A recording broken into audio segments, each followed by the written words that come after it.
মঞ্চে যারা বসে আছেন, আমাদের কুচবিহার জেলার, আমাদের কুচবিহার 1 ব্লকের বিভিন্ন অঞ্চল থেকে আসা সভাপতিগণ, পঞ্চায়েত সমিতির সভাপতি থেকে শুরু করে আমাদের জ্যোতির্ময় দাস পঞ্চায়েত জেলা পরিষদের মেম্বার, আমাদের যুব তৃণমূল কংগ্রেসের সভাপতি সম্মানীয় স্বপন বর্মন থেকে শুরু করে প্রত্যেকে আমাদের মঞ্চে আসেন, এবং যারা আজকে আমাদের এই 9টা অঞ্চল থেকে যারা আমাদের এই বিজয় সম্মেলনীতে এসেছেন, মা বোনেরা, সকলকে আমার আন্তরিক অভিনন্দন, শ্রদ্ধা, নমস্কার, ভালোবাসা জানিয়ে আমি শুধু দুই একটি কথা বলবো।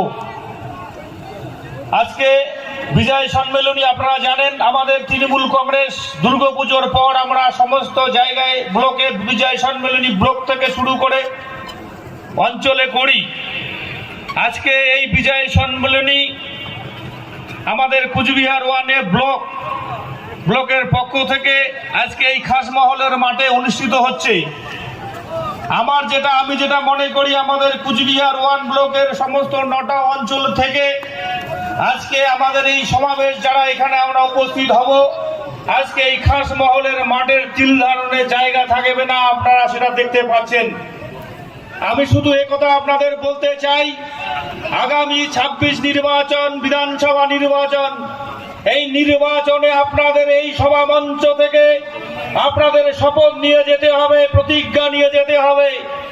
এই দক্ষিণ বিধানসভা কেন্দ্রের 9টা অঞ্চলে সাম্প্রদায়িক বিজেপিকে উৎখাত করতে হবে, এই শপথ নিয়ে আপনারা বাড়ি বেরবেন।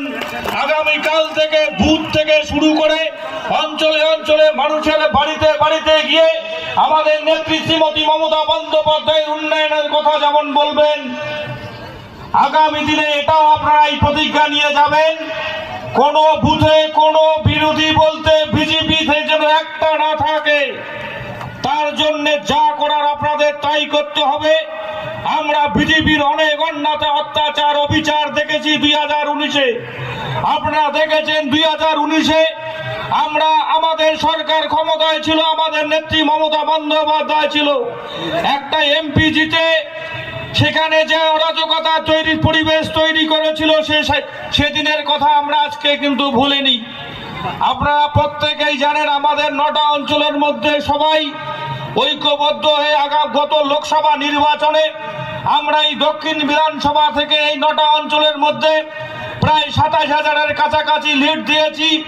এই লিডটাকে বাড়িয়ে আগামী দিনে বিধানসভায় আমার 50,000-এ নিয়ে যেতে হবে। তার জন্য যা করার আমাদের তাই করতে হবে। আর একটা পরিশেষে আমি কথা বলবো, আমাদের নেতৃত্ব, রাজ্য নেতৃত্ব,